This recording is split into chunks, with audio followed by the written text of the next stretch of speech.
আপনার বর্তমানে দুজন উপদেষ্টার কথা আমি স্মরণ করে দিই। আসিফ এবং নাহিদ, এই দুইজন রক্তচোষার সিদ্ধান্ত, বর্ধিত শুল্ক ও কর প্রত্যাহার। এই কর প্রত্যাহার করলে আমার একার উপকার হবে, নাকি আমার সাংবাদিক ভাইদের উপকার হবে, নাকি আমার এই বাংলাদেশের সকল নাগরিকের উপকার হবে? আমি প্রশ্ন করছি, আমাদের সবার উপকার হবে, তাই না? একটা কথা আমি একটু স্মরণ করে দিতে চাই আপনাদেরকে, যে আপনারা সকলে জানেন, এই যে ভ্যাট যে ট্যাক্স বাড়িয়েছে, এই ট্যাক্স বৃদ্ধির মধ্যে আমাদের বাংলাদেশে যে আমরা সবার ফোনে ফোনে আপনারা যে আমাদেরকে যে আপনার সংবাদ যে সংগ্রহ করছেন, এটাও কিন্তু আপনারা ফোনে নিচ্ছেন, এবং আপনারা লাইভ করছেন, এটাও ফোনে করছেন।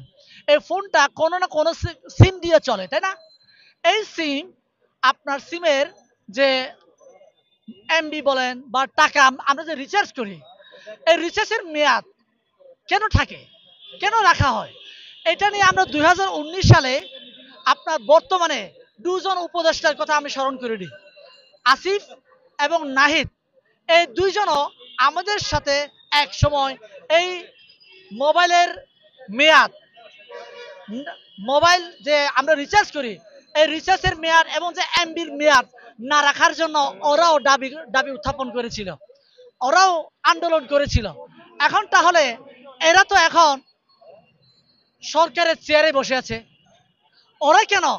আমি যদি বলি, আমি প্রশ্ন করি, নাহিদ তো এখন তথ্য মন্ত্রণালয়ে বসে আছে, তাহলে সে কেন আমার মোবাইলের এমবির মেয়াদ সে এটা কেন চেঞ্জ করছে না?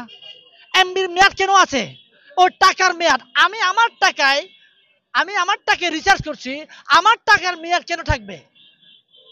আমি যদি বলি, বাংলাদেশে যদি 1 কোটি ইউজার যদি আমি হিসাব করি, 1 কোটি ইউজার থেকে 1 টাকা যদি প্রতি মাসে ওরা যদি কেটে নিয়ে যায়, তাহলে বছরে কয় কোটি টাকা ওরা কেটে নিয়ে যাচ্ছে?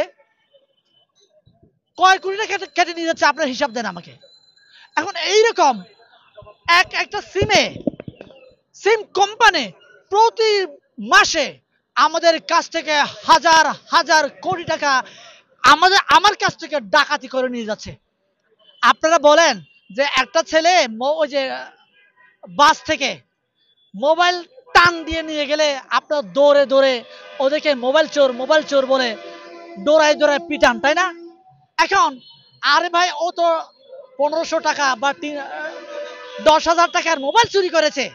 এখন এইরকম হাজার হাজার mobile, lakh lakh mobile, crore crore mobile কেনার জন্য যে টাকা চুরি করে নিয়ে যাচ্ছে আমার গ্রামীণ ফোন, রবি, এয়ারটেল সিম কোম্পানিগুলো যে চুরি করে নিয়ে যাচ্ছে, এদেরকে কেন আমরা দৌড়ায় ন্যাংটা করে কেন পিটাচ্ছি না?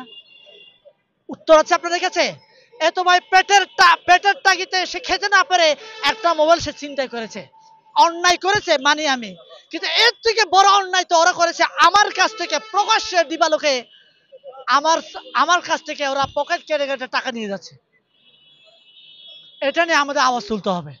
আমি নাহিদের কাছে প্রশ্ন করি, ভাই তুমি তো আমাদের সাথে আন্দোলন করতা যে মোবাইলের এমবির মেয়াদ থাকা যাবে না, মোবাইলের রিচার্জের মেয়াদ থাকা যাবে না, কেন তাহলে তুমি ওই চেয়ারে বসে আজও এই মেয়াদটা মানে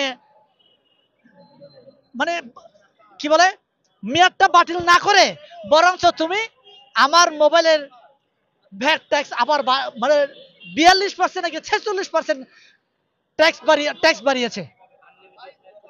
আনলিমিটেড মেয়াদ কত হবে? এটা আমার টাকা ভাই, আমি যখন খুশি তখন আমি রিচার্জ করব।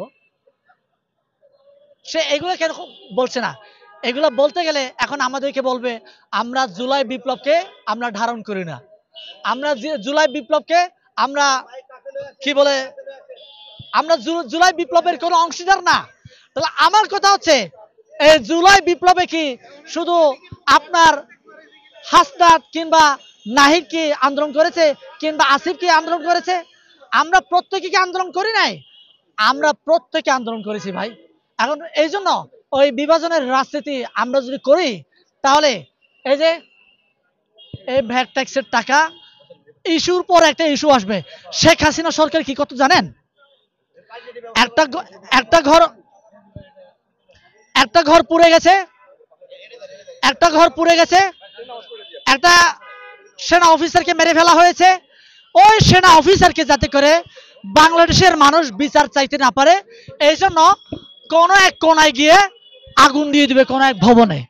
আমার সাংবাদিক ভাইরা সকল মিডিয়া, মতিঝিলে ভবনে আগুন লেগেছে, এই আগুন নিয়ে মিডিয়া থেকে গত একটা হাস্যকর একটা নিউজের কথা বলি, বলতে যদিও খারাপ শোনায়, একটু হাস্য মানে বাস্তবতা, আমাদের বাংলাদেশের মিডিয়ার বাস্তবতা বলি আমি একটু। এটা লেখছে স্ত্রী স্বামীর ডট ডট করতে পারবে কিনা।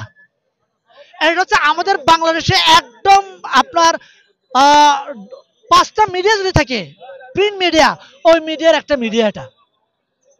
তাহলে এইটা যদি আমাদের বাংলাদেশের মিডিয়ার অবস্থা যদি এরকম হয়, তাদের কি কাজ নাই, তাদের কি কোনো আপনার সোর্স নাই, তাদের কি কোনো নিউজ দেওয়ার জায়গা নাই, যে কোন নিউজ দিতে হবে কোন নিউজ দিতে হবে না, এরকম বিতর্কিত নিউজ এরা কেন দেয়? যে আজকে যদি আমি বলি যে না, আমি ভাই পার্বত্য চট্টগ্রাম আগামীকাল থেকে স্বাধীন চাই, আমার মিডিয়ারা কি করবে জানেন?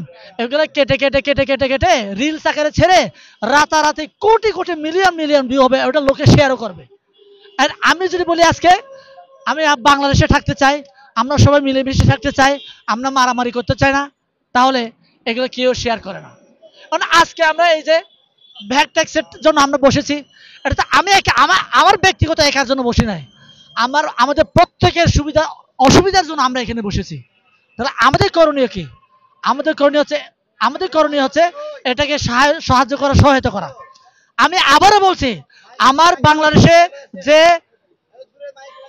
রবি সিম কোম্পানিগুলা যে ভ্যাট বাড়িয়েছে, এই ভ্যাট অচিরেই এটাকে বন্ধ করা হোক। এবং আরেকটা আপনাদের অজানা একটা কথা বলি, আপনারা সকলে জানেন আমাদের বাংলাদেশে আপনার বাড়িতে আমার বাড়িতে একটা নারী আছে না, মহিলা আছে। মহিলারা 13 বছর তারা যখন প্রাপ্তবয়স্ক হয়, ওদের পিরিয়ড হয়, মাসিক হয় বাংলা ভাষায় বললে, ঠিক আছে? এই মাসিক ব্যবহার হলে তাদের প্যাড ব্যবহার করা লাগে, স্যানিটারি ন্যাপকিন, যারা শুদ্ধ বাংলায় বলতে গেলে। এই স্যানিটারি ন্যাপকিন আমাদের বাংলাদেশে তৈরি হয় না। এই স্যানিটারি ন্যাপকিনের কাঁচামাল 200% ট্যাক্স আছে। এটা কি আমার বাংলাদেশের ওই যে নারীরা কি বাংলাদেশের নাগরিক না? তাহলে ওরা বাংলাদেশের নাগরিক না? তাহলে ওদের নিত্য প্রয়োজনে, আমি যদি অসুস্থ হই, আমি আসলে ভাই কি বলেন নাপা কিনে খাই, ওষুধ কিনে খেতে পারে। এটা তো আমার বোনের, আপনার বোনের, আপনার মায়ের, আমার মায়ের একটা নিত্য প্রয়োজনীয় দ্রব্য হচ্ছে স্যানিটারি ন্যাপকিন।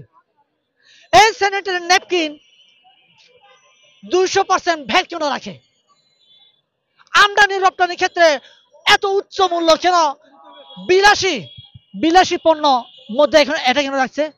আমরা যে রাস্তায় যে আমার বোন রয়েছে, তারও তো এই পণ্য দরকার রয়েছে। তাহলে যিনি কিনা বিল্ডিং এ বসে আছে, হাজার হাজার কোটি টাকার মালিক, ওই মহিলারাই আপনার ন্যাপকিন ব্যবহার করবে, আর আমি গরিব, আমার মা বোনেরা কি এটা ব্যবহার করতে পারবে না? এত উচ্চ মূল্য কেন এই জিনিসের? আমি চাই এরকম বাংলাদেশের নিত্য প্রয়োজনীয় দ্রব্যের মধ্যে যেগুলো দরকার রয়েছে, এগুলোর অচিরেই কমানো হোক।